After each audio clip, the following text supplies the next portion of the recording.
నిత్యముండెదామచ్చట. వెళ్ళేదం శ్రేష్ఠ దేశం నిజము, ఉండేదం ప్రభుతోనే నిత్యము. పరలోక దేశము ఉత్తమం, మన దేశం అతి ఉత్తమం. పరలోక దేశము ఉత్తమం, మన దేశం అది ఉత్తమం. వెళ్ళేదం శ్రేష్ఠ దేశం నిజము, ఉండేదం ప్రభుతోనే నిత్యము. Okay, sir. Thank you. Amen. Amen. Amen. Thank you so much for the wonderful singing. వెళ్ళేద్దాం ప్రభు. సో ఈ రోజు మన ఫస్ట్ థెస్సలోనియన్స్ లో మన స్టడీ కంటిన్యూ చూస్తుండగా ఈరోజు second chapter first Thessalonians chapter 2 verses 1 to 12. First Thessalonians chapter 2 verses 1 to 12. అయితే మనం అందరం కలిసి ఒకసారి మన బైబిల్స్ ని ఓపెన్ చేసి ఈ first Thessalonians chapter 2 verses 1 to 12 కలిసి చదువుదాం. Then we will get into the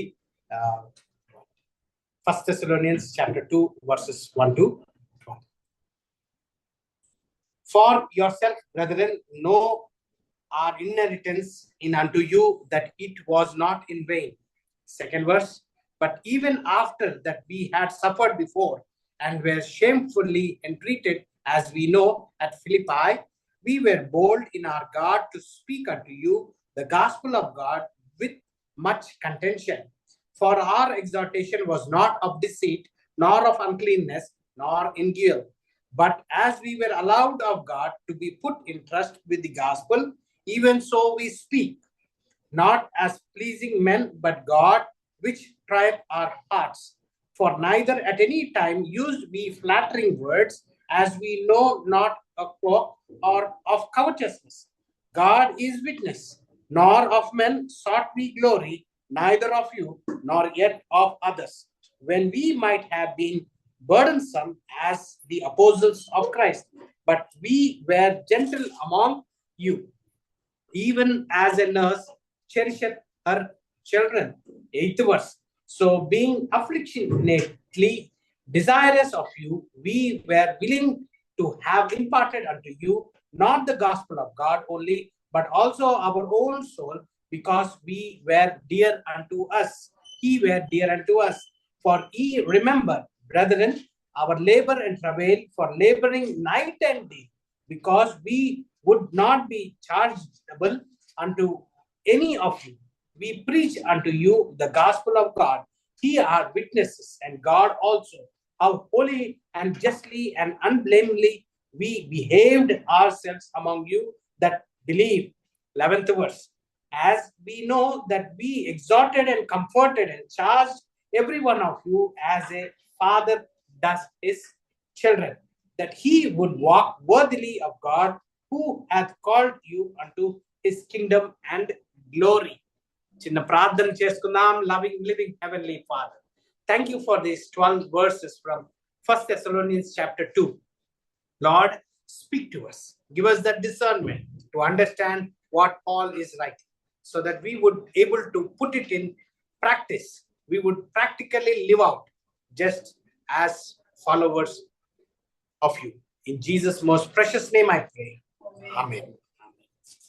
The First Thessalonians chapter 1 chapter 2 ని మనము గమనించినట్లయితే, ఈ ఇంట్రడక్షన్ లెటర్ గా, లేకపోతే ఏదైతే మనకు హీబ్రూస్ బుక్ చదివిన తర్వాత, హీబ్రూస్ వర్స్ బై వర్స్ చదివాము ఆగస్ట్ నుంచి లాస్ట్ మంత్ దాకా. తర్వాత ఈ విధంగా అదేంటి ఫస్ట్ థెస్సలోనియన్స్ ని మనము చదువుతున్నప్పుడు,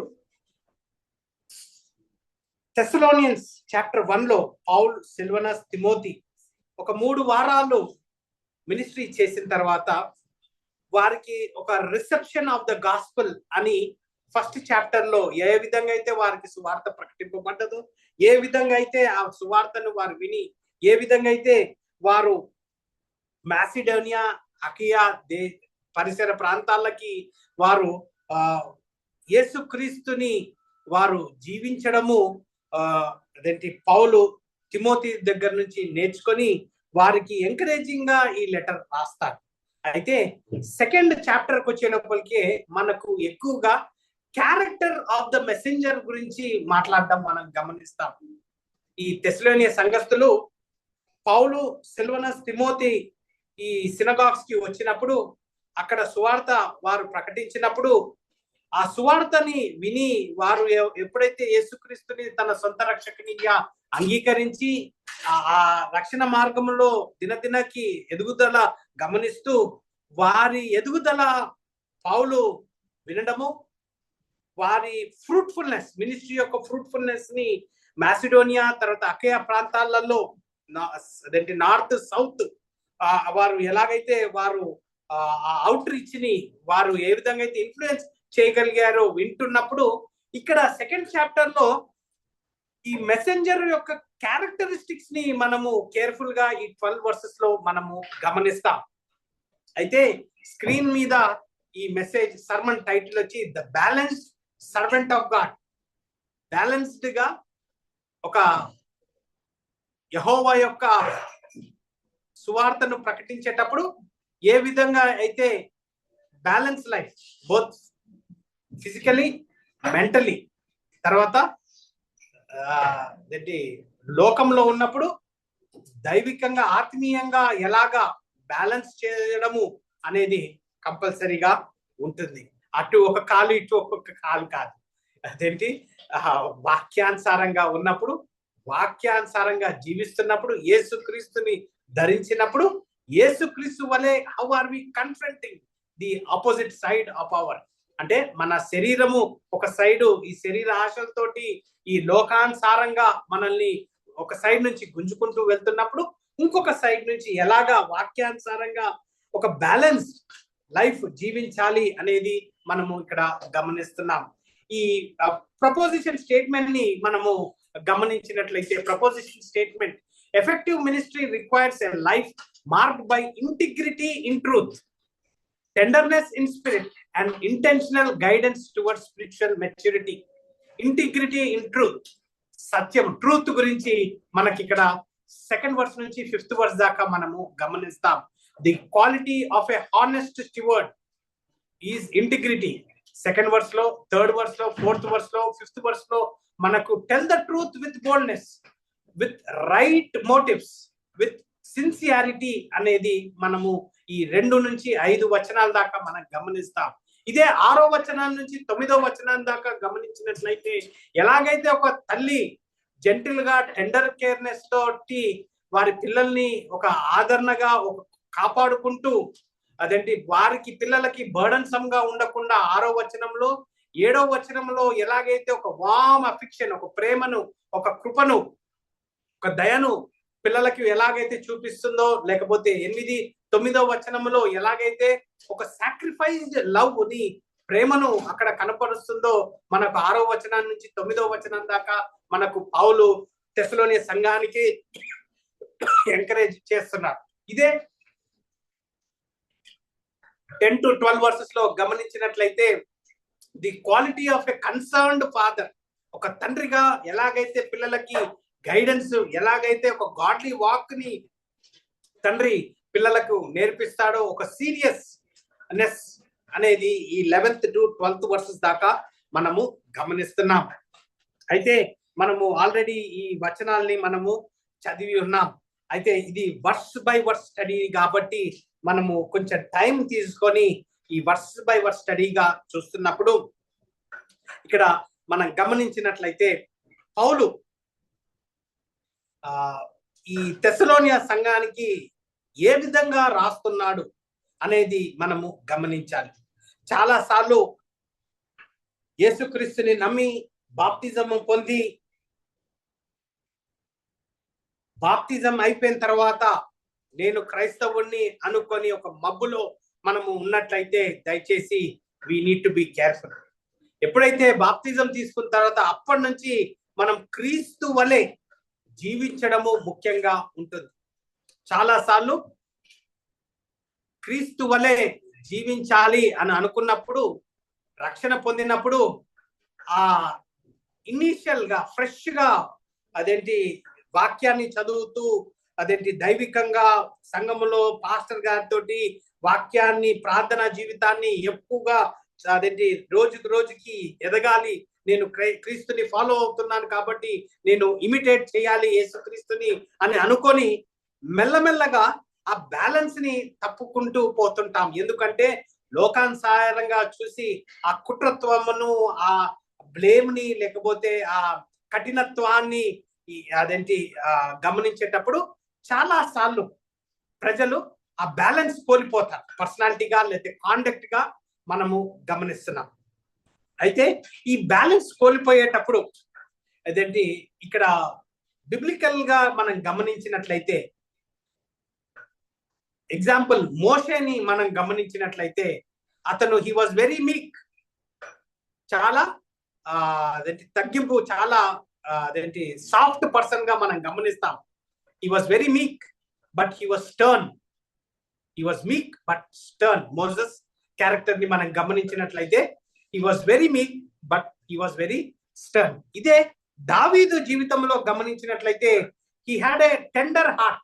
అతని హృదయము అని గమనించినట్లయితే he was very soft at his heart, కానీ he was firm in his convictions. He was very firm in his convictions అనేది మనం గమనిస్తున్నాం. యెహోవా దావీదుని హృదయానుసారుడుగా మాట్లాడినప్పుడు అతని కన్విక్షన్స్ ఏదైతే నమ్మాడో,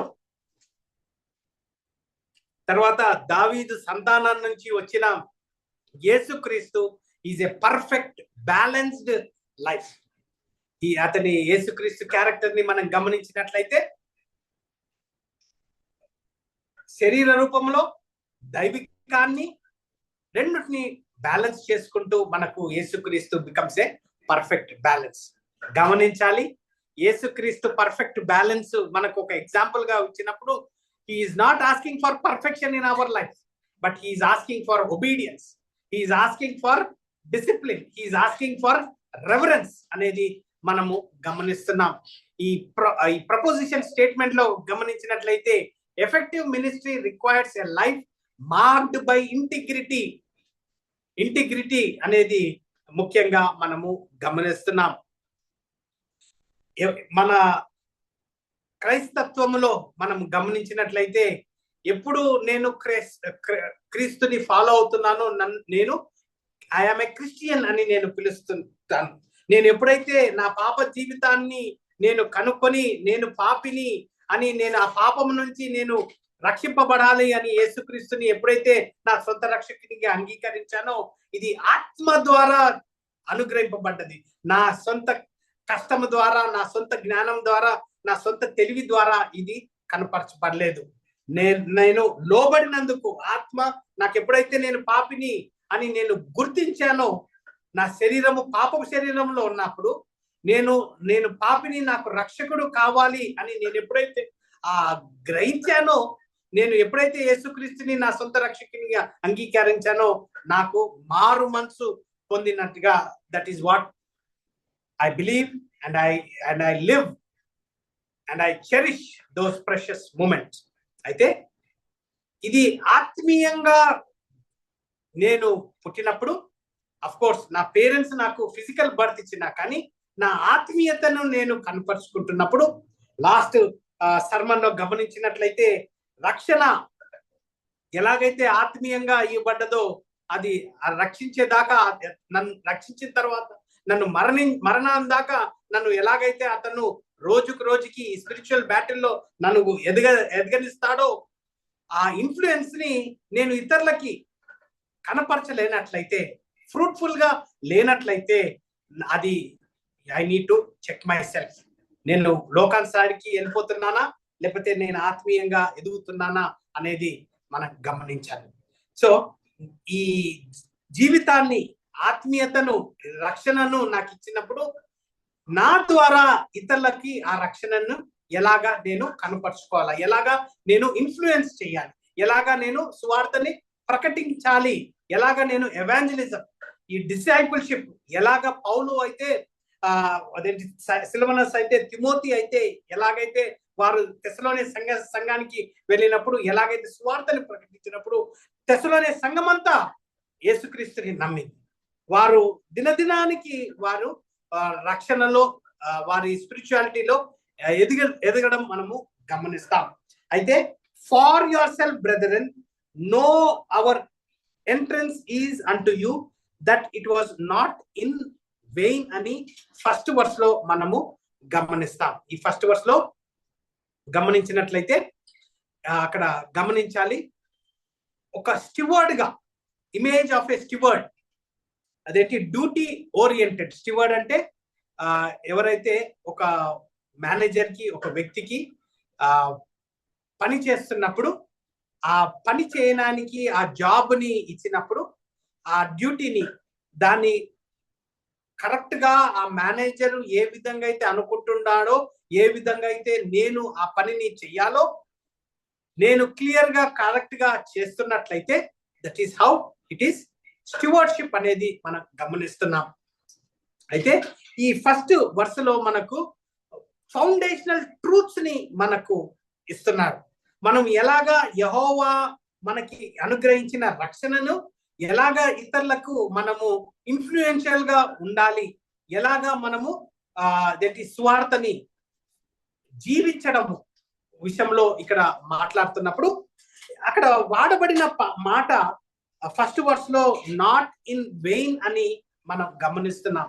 ఇదే గ్రీక్ పదంలో గమనించినట్లయితే కినోస్, KENOS అని వాడబడుతుంది. కినోస్ అని గ్రీక్ లో మనం గమనిస్తాం.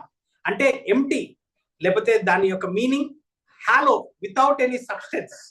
అయితే ఇక్కడ for yourself brethren, know our entrance is unto you that it is not in vain అని అక్కడ మాట్లాడుతున్నట్టుగా మనము గమనిస్తాం. అయితే నేను ఇక్కడ ఒట్టి మాటలతో లేకపోతే ఒక ప్రాపర్ మోటివ్స్ తోటి నేను క్లియర్ మెసేజ్ ని ఒక క్లారిటీగా నేను మీకు ఇయ్యాలనేసి ఉన్నానని అక్కడ మాట్లాడుతున్నట్టుగా చూస్తున్నాం. ఈ రెండో వచనంలో గమనించినట్లయితే ఇంకొక పదము బోల్డ్ ఇన్ అవర్ గాడ్ అని మనం రెండో వచనంలో గమనిస్తాం. బోల్డ్ ఇన్ అవర్ గాడ్. అయితే పౌలు అక్కడ బోల్డ్ ఇన్ అవర్ సెల్ఫ్స్ అని మాట్లాడట్లేదు. అతను గ్రామటికల్ గా గమనించినట్లయితే అతను ఎక్కడి నుంచి ఆ సోర్స్, ఆ కరేజ్ ఎక్కడి నుంచి, ఆ పర్సనాలిటీ ఎక్కడి నుంచి అంటే యెహోవా దగ్గర నుంచి నేను ఆ బోల్డ్నెస్ ని, నేను ఆ ఇంపార్టెంట్ డిస్టింక్షన్ ని అక్కడ చెప్తున్నట్టుగా మనం గమనిస్తాం. రెండో వచనంలో but even after that we had suffered before and were shamefully entreated as we know at Philippi, we were bold in our God to speak unto you. Yes, ministry రక్షణ పొందిన తర్వాత రక్షణ మార్గంలో నడవాలి అంటే ఇది కష్టమైన పరిస్థితి. లోకానుసారంగా కాంప్రమైజ్ కావచ్చు. నా సొంత జ్ఞానానికి, నా సొంత తెలివికి దాన్ని తిప్పి నాకు ఏ విధంగా అయితే ఇష్టంగా ఉందో అలాగా జీవించవచ్చు. కానీ వాక్యాన్ని మనము గమనించేటప్పుడు వాక్యమును తెలిసి ప్రార్థనా జీవితంలో గడుపుతూ మన సొంతంగా జీవించలేము. మన సొంత జ్ఞానాన్ని మనము వాడుకున్నట్లయితే లోకానికి మనము దగ్గరగా అవుతాం. కానీ వాక్యాన్ని హత్తుకొని వాక్యానుసారంగా మాటలు, వాక్యానుసారంగా తలంపులు మనం గమనించినట్లయితే ఆటోమేటిక్ గా లోకానుసారం నుంచి మనకు ఎనిమిటీ, సఫరింగ్ అనేది మనము గమనిస్తాం. అయితే ఇక్కడ ఈ పౌలు జీవితంలో కూడా yes, he had to suffer, he had to undergo a lot of struggle even at Philippi అని అక్కడ చెప్పబడుతున్నట్టుగా మనం గమనిస్తాం. అయితే మినిస్ట్రీ ఈజ్ స్టివర్డ్షిప్. గాస్పల్ ఏదైతే సువార్త ఉందో ఇది మనము మ్యానిపులేట్ చేయలేము, ఇది మనము ఎడిట్ చేయలేము, ఇది మనము డైల్యూట్ చేయలేము. It is entrusted with truth. ఈ సత్యాన్ని మనము ఎప్పుడైతే ఒక అధికారం రూపంలో కంటే యెహోవాని ధరించినప్పుడు ఆ అధికారాన్ని కలిగి ఉండడము, ఆ లోపల నుంచి మాట్లాడడము, అది వ్యత్యాసము చాలా గంభీరంగా ఉంటుంది. అయితే ఇక్కడ పౌలు 2వ అధ్యాయంలో he is reminding about his suffering in living in this world. అతనికి అపోజిషన్ వచ్చింది. ఎప్పుడైతే అతను సువార్తను ప్రకటిస్తున్నాడో అతన్ని మిస్ట్రీట్ చేయడం జరిగింది. కానీ ఎప్పుడు అతను ఆ బోల్డ్నెస్ ని, అంటే టిమిడ్ గా, అంటే షై ఫీల్ కాలేదు. ఎలాంటి సిచ్యువేషన్ ఉన్నా సువార్తని బోల్డ్ గా అతను ప్రకటించినట్టుగా మనం గమనిస్తున్నాం. అయితే మనము we will not adjust truth to avoid discomfort. We will speak the truth as we are supposed to speak it. అరే ఎదుటి వ్యక్తి అదేంటి నేను ఇలా మాట్లాడితే, నేను ఇలా ప్రవర్తిస్తే అదేంటి డిస్కంఫర్ట్ అవుతాడు, లేకపోతే నన్ను దూరం పెడతాడు అనేది కాదు. We will not bend the truth for the culture pressure. We will not soften the word of God for personal acceptance అనేది మనము గమనించాల్సి వస్తుంది. సో ఎప్పుడు మనము సువార్తకి we would be best stewards అంటే ఎప్పుడైతే మనము ఈ సువార్తని when we speak faithfully, because we are answerable to God. We are answerable to God. Third వచనంలో గమనించినట్లయితే అక్కడ right motives for our exhortation was not of deceit, uncleanness or guile అని అక్కడ 3 పదాల్ని మనము గమనిస్తాం. డిసీట్ అనే పదాన్ని మనం గమనించినట్లయితే డాక్ట్రిన్ డీవియేషన్, లేతే ఎర్రర్, లేతే లీడింగ్ అస్ట్రే, అంటే వాక్యాన్ని బోధించేటప్పుడు ఎక్కడ కూడా మిస్లీడింగ్ టీచింగ్ జరగలేదు, కరప్టెడ్ డాక్ట్రిన్ ఎక్కడ ఇయ్యలేదు, స్పిరిచువల్ మిస్ డైరెక్షన్ ఇయ్యలేదు, false representation of the truth ఎక్కడ అతను ఇయ్యలేదు అని అతను క్లియర్ గా చెప్తున్నాడు. ఈ 3 verse నుంచి 5th verse దాకా మనకు ఒక 5 వర్డ్స్ నెగటివ్ లాంగ్వేజ్ లో మాట్లాడినట్టుగా మనం గమనిస్తాం. Not deceit, not uncleanness, not Gill. 4th 5th verse లో నాట్ ఫ్లాటరీ, నాట్ కవటస్నెస్ అనే 5 వచనాల్ని, నెగటివ్ వర్డ్స్ ని అక్కడ మాట్లాడుతున్నారు. అయితే డిసీట్ అనే పదాన్ని మనము ఈ 3rd verse లో మనం చూస్తున్నప్పుడు అతని బోధనలో, అతని క్యారెక్టర్ లో, అతని బిహేవియర్ లో ఎక్కడ కూడా ఎదుటి వ్యక్తిని మిస్లీడ్ చేయకుండా, కరప్షన్ లేకుండా, మిస్ డైరెక్షన్ లేకుండా అక్కడ బోధించినట్టుగా మనం గమనిస్తున్నాం. అయితే రెండవ వర్డ్ గమనించినట్లయితే నార్ ఆఫ్ అన్క్లీన్నెస్. ఇది గ్రీక్ పదంలో గమనించినట్లయితే అకాథాస్యా అని వర్డ్ వస్తుంది. AKATHARSIA, అకాథార్సియా అని గ్రీక్ పదము వస్తుంది. దీని మీనింగ్ ఏంటంటే moral corruption, polluted motives, impurity అని మీనింగ్ వస్తుంది. అయితే ఎగ్జార్టేషన్ ఇచ్చేటప్పుడు, సువార్తని బోధించేటప్పుడు, వాక్యాన్ని హెచ్చరించేటప్పుడు అతని ట్రూత్ గా, అతని మాట without any moral impurity, without any hidden self motives లేకుండా, ఎక్కడ కూడా కరప్షన్ ఇంటెన్షన్ లేకుండా, ఎక్కడ కూడా ఫ్లెష్లీ డ్రివెన్ మినిస్ట్రీ లేకుండా అతను అక్కడ ఎగ్జాల్టేషన్ ఇచ్చినట్టుగా మనం గమనిస్తున్నాం. తర్వాత గిల్ అనే పదాన్ని అక్కడ వాడుతున్నారు. GUILE అని ఇంగ్లీష్ లో ఉంది. నాట్ గిల్ అని 3rd వచనంలో మనం గమనిస్తున్నాం. ఇది గ్రీక్ పదంలో డోలాస్, DOLOS అని వస్తుంది.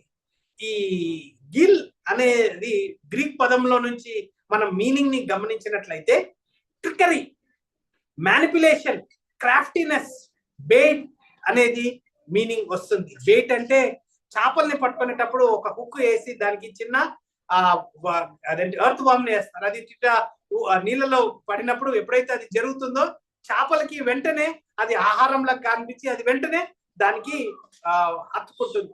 అయితే పౌలు యొక్క మాటలు ఎక్కడ కూడా సైకలాజికల్ గా మ్యానిపులేషన్ చేయలేదు, నేను స్ట్రాటజికల్ డిసెప్షన్ చేయలేదు, హిడెన్ అజెండా లేదు, నాకు ఒక క్యాల్కులేటెడ్ ఇన్ఫ్లుయెన్స్ టాక్టిక్స్ ని నేను వాడలేదు అని అక్కడ క్లియర్ గా చెప్పడం మనం గమనిస్తాం.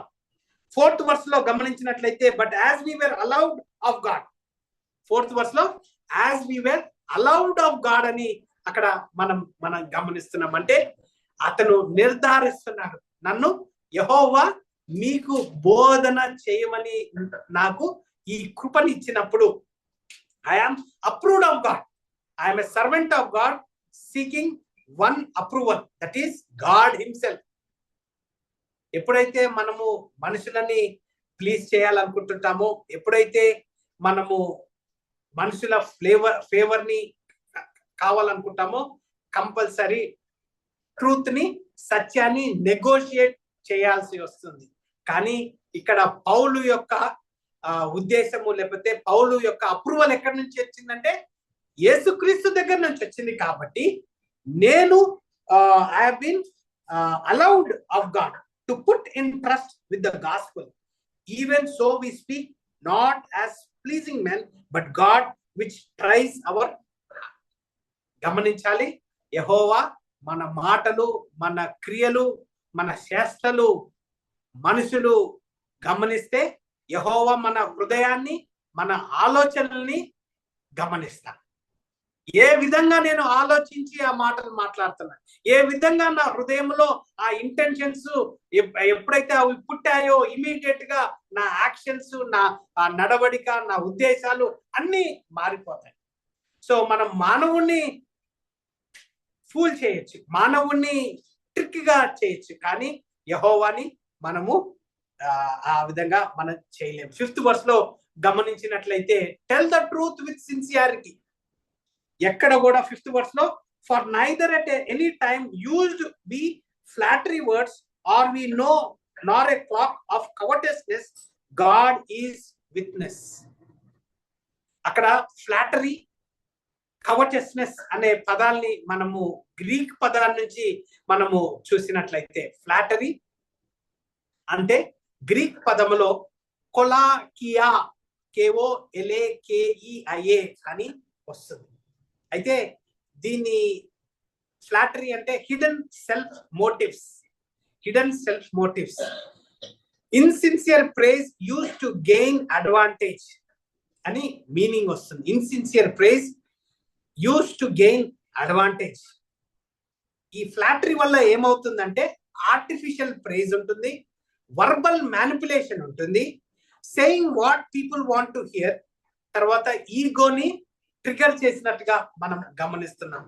చాలా సార్లు బైబిల్ కాలేజీలో పనిచేస్తున్నప్పుడు మీరు బాగా బోధించారు, మీరు ఇది, మీరు అది అని వెంటనే నెక్స్ట్ సెంటెన్స్ ఏమి చెప్తారా అని ఆలోచిస్తాను.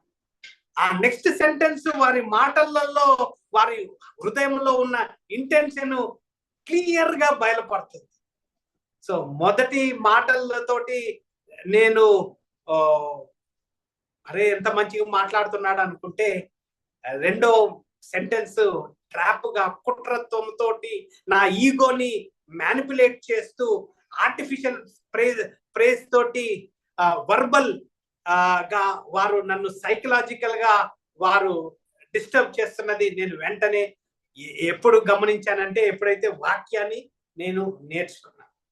అక్కడ నాట్ కవర్టెస్నెస్ అనే పదాన్ని గమనిస్తున్నా. అక్కడ గ్రీక్ పదము ఫ్లియోనెక్సియా, PLEONEXIA అని ఉంటుంది. కవర్టెస్నెస్ అంటే హిడెన్ గ్రీడ్. ఇది ఒక వ్యక్తిలో కనపడాలంటే కొన్ని నెలలన్నా పడుతుంది. Hidden greed, hidden agenda, using the ministry for gain, లేదా exploiting people for their self ambitions అనేది మనము గమనిస్తున్నాం. కానీ ఇక్కడ పౌలు క్లియర్ గా, గ్రామటికల్ గా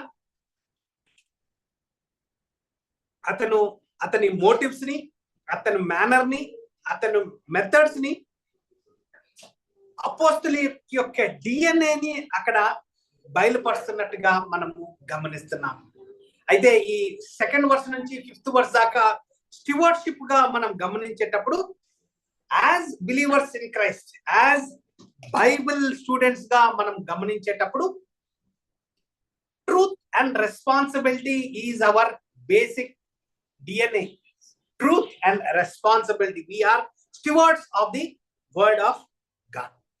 అయితే 6th verse నుంచి 9th verse దాకా మనము గమనించినట్లయితే 6th verse నుంచి 9th verse దాకా చూస్తున్నట్లయితే, nor of men sought we glory, nor of you, nor yet of others, when we might have been burdensome as the apostles of Christ. So మీరు follow అవుతున్నారో లేదో నాకు తెలీదు. నేనైతే ఈ వాక్యాన్ని ప్రిపేర్ అవుతున్నప్పుడు ఎంతగానో నేను క్లియర్ గా ఆ మెసేజ్ అర్థమవుతుంది. నా కమ్యూనికేషన్ మీరు ఈ వచనాలలో మీరు లోతుగా పోకుండా జస్ట్ పైన వింటుంటే మీకు కంపల్సరీ అంతగా దీంట్లో ఇంపార్టెన్స్ మీకు తెలియదు. కానీ 6వ వచనంలో గమనించినట్లయితే అక్కడ క్యారెక్టర్ గురించి మాట్లాడుతూ ఇక్కడ ఒక ఇమేజినరీ షిఫ్ట్ కి వస్తున్నాడు.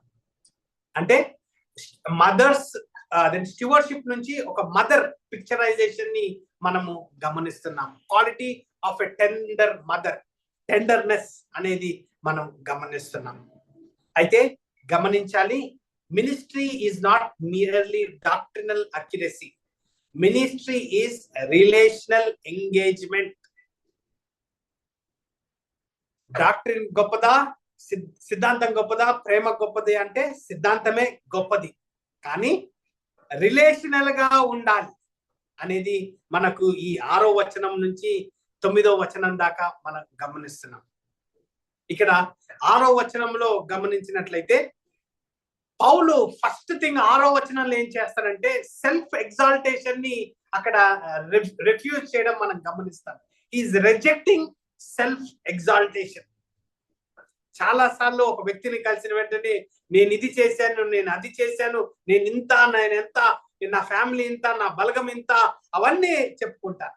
కానీ ఈ పౌలు తెస్సలోనియ సంఘస్థులకి ఈ లెటర్ రాస్తున్నప్పుడు అతను సెల్ఫ్ ఎగ్జాల్టేషన్ ని అతను రిజెక్ట్ చేయడం మనం గమనిస్తాం. ఒక ట్రూ స్పిరిచువల్ లీడర్ గా అతను ఒక సర్వెంట్యూడ్ గా, నేను ఒక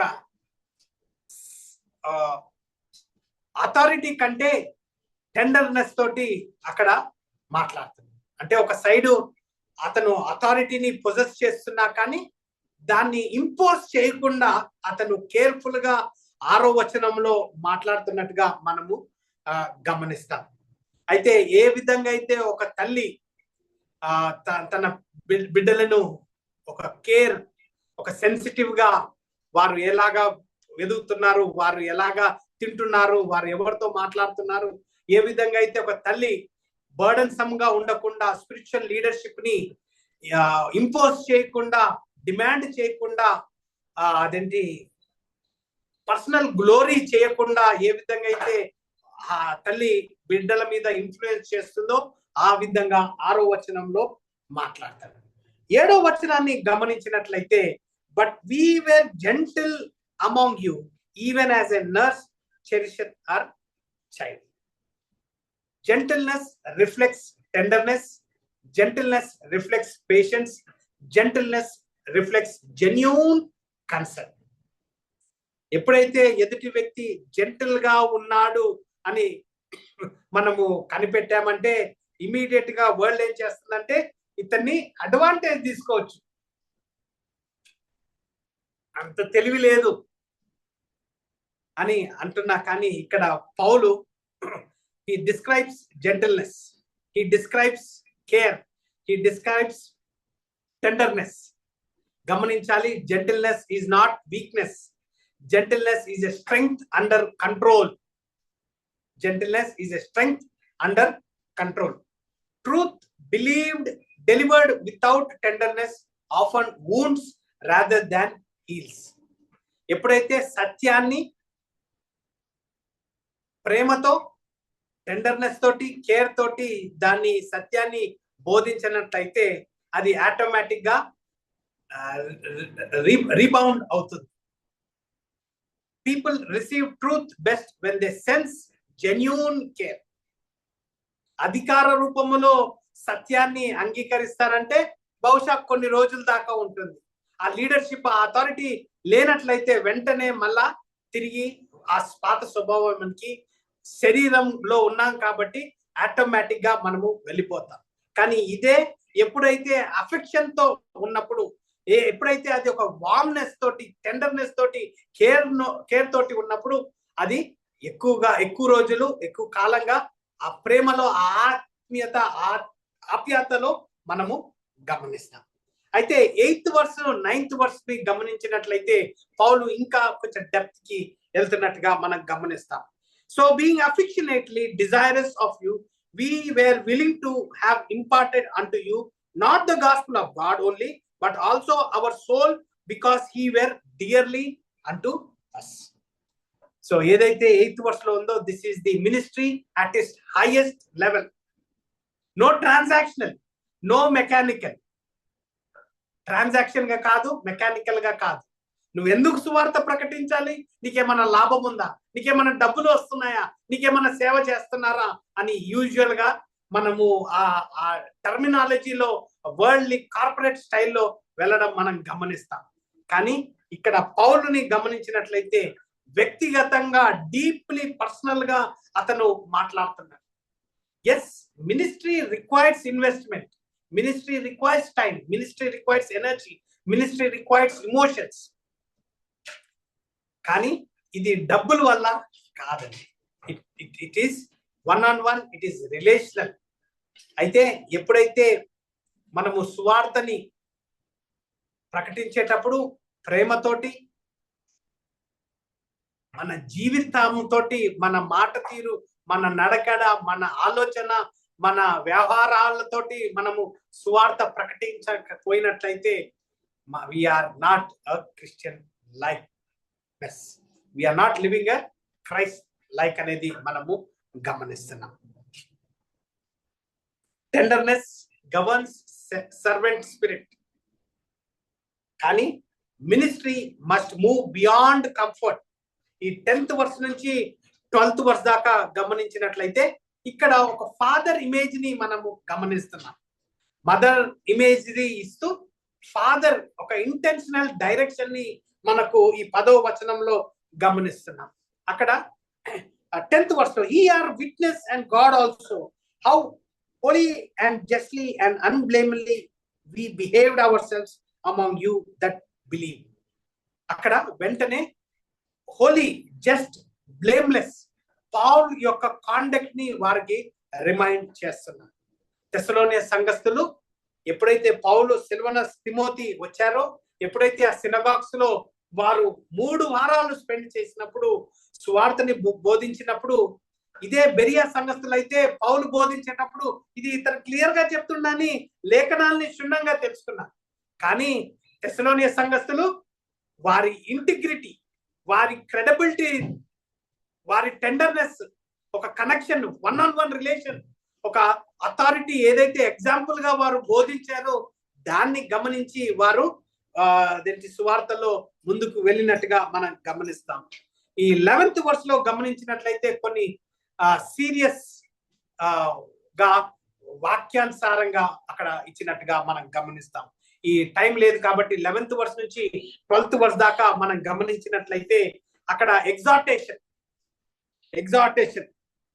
11th verse లో, as we know how we exhorted and comforted and charged every one of you as a father doth his children. Exhortation అంటే గైడింగ్ ద మైండ్. వాక్యానుసారంగా నేను మీకు ఎగ్జార్టేషన్ ఇస్తున్నా. ఎందుకు ఇది ఇస్తున్నానంటే it gives me guiding the mind. It gives you, as you listen to this word, it guides your mind. Comfort ఏ విధంగా అంటే it is encouraging my heart. నా హృదయంలో ఏదైతే ఆశలు, కుట్రత్వము, ఏదైతే స్వభావము నా హృదయం, నా మనసుకి వెళ్తుందో, వాక్యానుసారంగా చదువుతున్నప్పుడు నాకు ఆ ఎంకరేజ్మెంట్ ని, ఈ కంఫర్ట్ ని వాక్యం ద్వారానే నేను తెలుసుకుంటాను. తర్వాత చార్జ్. ఈ చార్జ్ అనే పదాన్ని మనం గమనించినట్లయితే డైరెక్టింగ్ ద విల్. ఒక రకంగా it is the ministry for the whole person అనేది మనము గమనిస్తున్నాం. Exhortation, guiding the mind, comfort, encouraging the heart, charge, directing the will అనేది మనం గమనిస్తున్నాం. ఆదాము అవ్వను గార్డెన్ ఆఫ్ ఈడెన్ లో వారికి క్లియర్ ఇన్స్ట్రక్షన్స్ ఇచ్చారు. కానీ యెహోవాకి తెలుసు అవ్వ ఆ పండు తింటుందని. కానీ ఆదాము అవ్వని రోబోట్స్ గా తయారు చేయలేదండి. వారికి ఒక విల్ ఇచ్చారు, వారు గ్రహించడానికి. అయితే యెహోవాని తిరస్కరించి వారు ఆ ఫలాన్ని డిసోబీడియన్స్ చేశారు. సో అప్పటి నుంచి మనలో ఆ పాప స్వభావం అనేది ఉంది. నేను శరీరంగా ఉన్నప్పుడు, నేను పాపిగా ఉన్నప్పుడు నా శరీరము, నా హృదయం, నా మనసు యెహోవాని కనుగొనాలి అని లేనే లేదు. Absolutely I reject God when I'm a sinful person. కానీ ఆత్మ ద్వారా ఎప్పుడైతే ఆ మెల్లని స్వరము, ఎప్పుడైతే ఆ అనుగ్రహతను నేను కనపరుచుకున్నప్పుడు, నా శరీరం నుంచి, నా శక్తి లేని శరీరంలో, పాప శరీరంలో ఉన్నప్పుడు ఆ నేను పాపిని, నాకు రక్షకుని కావాలి, నేను నా పాపాన్ని నుంచి విముక్తి పొందాలి అని ఎప్పుడైతే నా నోటి ద్వారా నా విల్లుని నేను కనపరుచుకున్నానో, నేను ఆత్మీయంగా నేను నూతన న్యూ బర్త్ ని మనము గమనిస్తున్నాం. అయితే పౌలు ఈ 11th verse లో 12th verse లో గమనించినట్లయితే, as we know how we exhorted and comforted and charged everyone of you as a father doth his children, 12th verse, that he would walk worthily of God who hath called you into his kingdom and glory. అయితే the goal is clear, walking worthy of God. Walking worthy of God, not dependence on personality, not admiration of the leader, but being mature. So మినిస్ట్రీలో మనం గమనించినట్లయితే ఒక balanced ministry. మన thinking, మన emotions, మన decisions compulsory balanced గా ఉండాల్సి వస్తుంది. మన ఆలోచన బ్యాలెన్స్ లేకపోయినట్లయితే, లోకమా ఆత్మీయత, రెండు ఆలోచనలు పెట్టుకొని ఈ సిచ్యువేషన్ వస్తే లోకానుసారంగా, ఈ సిచ్యువేషన్ వస్తే వాక్యానుసారంగా, రెండు ఇమోషన్స్ పెట్టుకొని లోకానుసారంగా ఇమోషన్ గా, వాక్యానుసారంగా ఇమోషన్ గా, లేకపోతే డెసిషన్స్ తీసుకోవాలనుకోండి. రోజుకి ఒక వ్యక్తి మినిమం గా 30,000 డెసిషన్స్ తీసుకుంటాడంట. ఈ 30,000 decisions fraction of A second లో డెసిషన్స్ అయిపోతా ఉంటాయి. ఎక్కువగా శరీరకంగా మనము డెసిషన్స్ తీసుకుంటాం. ఇదే వాక్యానుసారంగా డెసిషన్ తీసుకోవాలి అంటే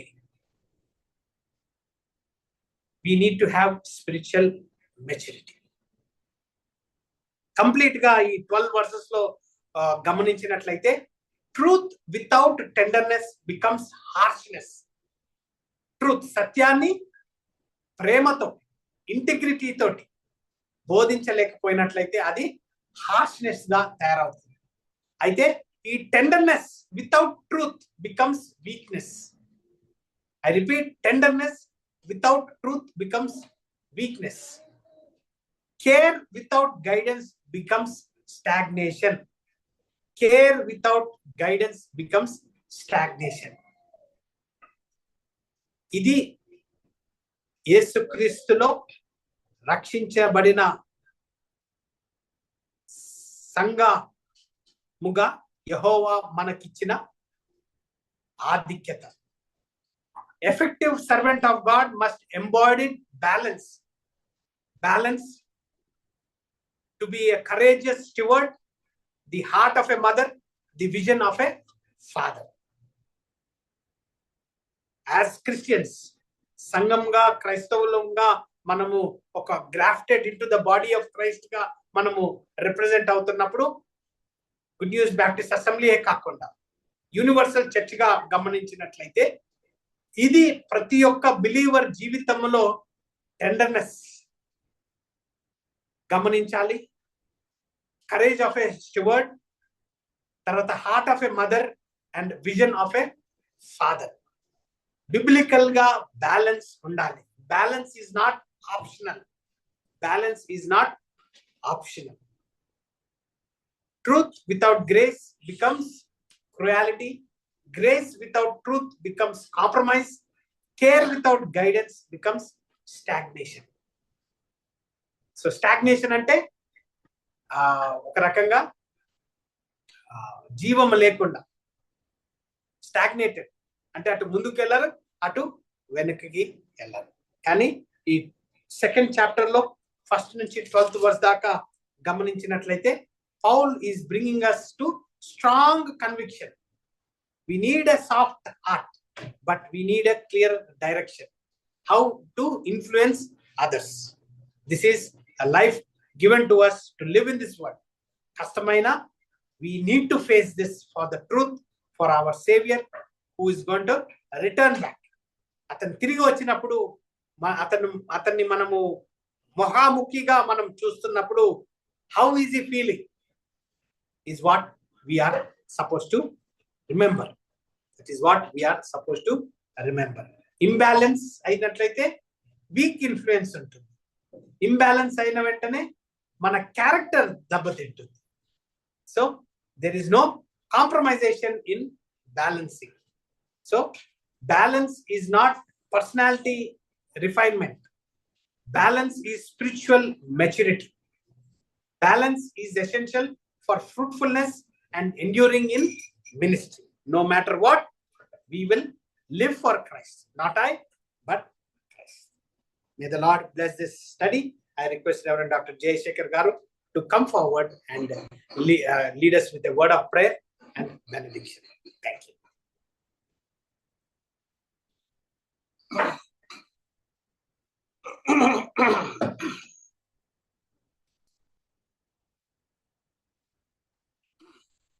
ప్రార్థించుకుందాం. ఎత్తబడ్డ వాక్యం నిమిత్తమై దేవుడు మన వినికిల్లో తన కార్యమును జరిగించలాగున ప్రార్థించుకుందాం. ప్రేమ కలిగిన మా ప్రభువా, గొప్ప తండ్రి, మీ జ్ఞానముతో నీ దాసుని నిలవబెట్టుకొని మీ జ్ఞానపు యొక్క లోతైన ఆత్మీయ సత్యాలు, ఈ జ్ఞానము లోక సంబంధమైన కాదు, లోకంలో దొరికేది కాదు, లోకం ఇచ్చేది కాదు.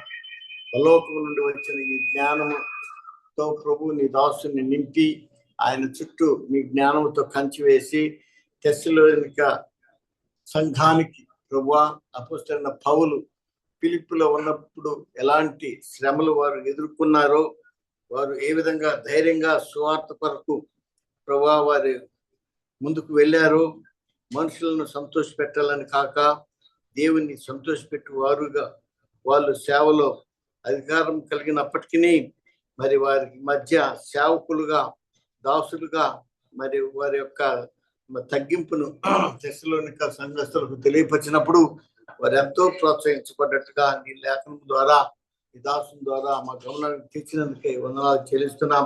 కాబట్టి మా పని అంతటికీ మీరే సాక్షులు, దేవుడే సాక్షి అని ఆ విధంగా అపోస్తలులు సువార్తకు తగినట్లుగా జీవించి తెస్సలోనిక సంఘస్థులకు అపోస్తలుల పౌలు ధైర్యముతో సాక్ష్యం ఇచ్చిన ఈ యొక్క లేఖనము తెస్సలోనిక రాసిన పత్రిక 2వ అధ్యాయం 1 నుండి 12 వరకు ప్రభు ఆ యొక్క ఆత్మీయ విషయాలను నాయన వర్డ్ బై వర్డ్ తండ్రి, మరి సెంటెన్స్ బై సెంటెన్స్ మా గమనానికి తెచ్చిన నాయన ప్రోత్సాహకరమైనటువంటి నాయన సువార్థీకరణ తలంపులను బట్టి, కార్యములను బట్టి మీకు స్తోత్రాలు చెల్లిస్తున్నాం. విన్న హృదయాన్ని ప్రభు బలపరచండి. క్రీస్తు యేసులో స్థిరుల్లో కదలని వారై ప్రభు కార్యాభివృద్ధి ఎందు ఎల్లప్పుడూ నాయన పని కలిగి సాయం చేయండి. ఎంతవరకు ప్రభు మాతో మాట్లాడిన విధానం బట్టి ఆ వాక్యం మాలో ప్రభు నాయన సజీవముగా కార్యసాధకు సహాయం చేయమని మీరు మాట్లాడే దేవుడు ఏంటందుకే స్తుతులు చెల్లిస్తూ మా ప్రభు ప్రాణం పెట్టి తిరిగి రానయ్యన్న మాతృ ప్రభుడు మారచుకున్న యేసు ప్రభు దివ్యనామం ప్రార్థించి పెడుతున్నాం తండ్రి. ప్రార్థించుకుందాం, ఆశీర్వాదం తీసుకుందాం. మన తండ్రి అయిన దేవుని యొక్క ప్రేమయు, యేసు క్రీస్తు వారి యొక్క కృపయు, పరిశుద్ధాత్మ దేవుని యొక్క అన్యోన్య సహవాసము, ఆయన సన్నిధి, ఆయన ప్రేమ సకల పరిస్థితులకి, ప్రత్యేకంగా ఆన్లైన్ లో ఉన్న వారికి, ఆఫ్లైన్ లో ఉన్న వారికి, మా ప్రభావం మరి సంఘస్థులందరికీ నీ వాక్యోపదేశం అందించిన నీ దాసునికి, కుటుంబానికి ఆయన తిరిగి వచ్చి పడింది ఇప్పుడు ఎల్లప్పుడు సదాకాలము తోడైనను గాక.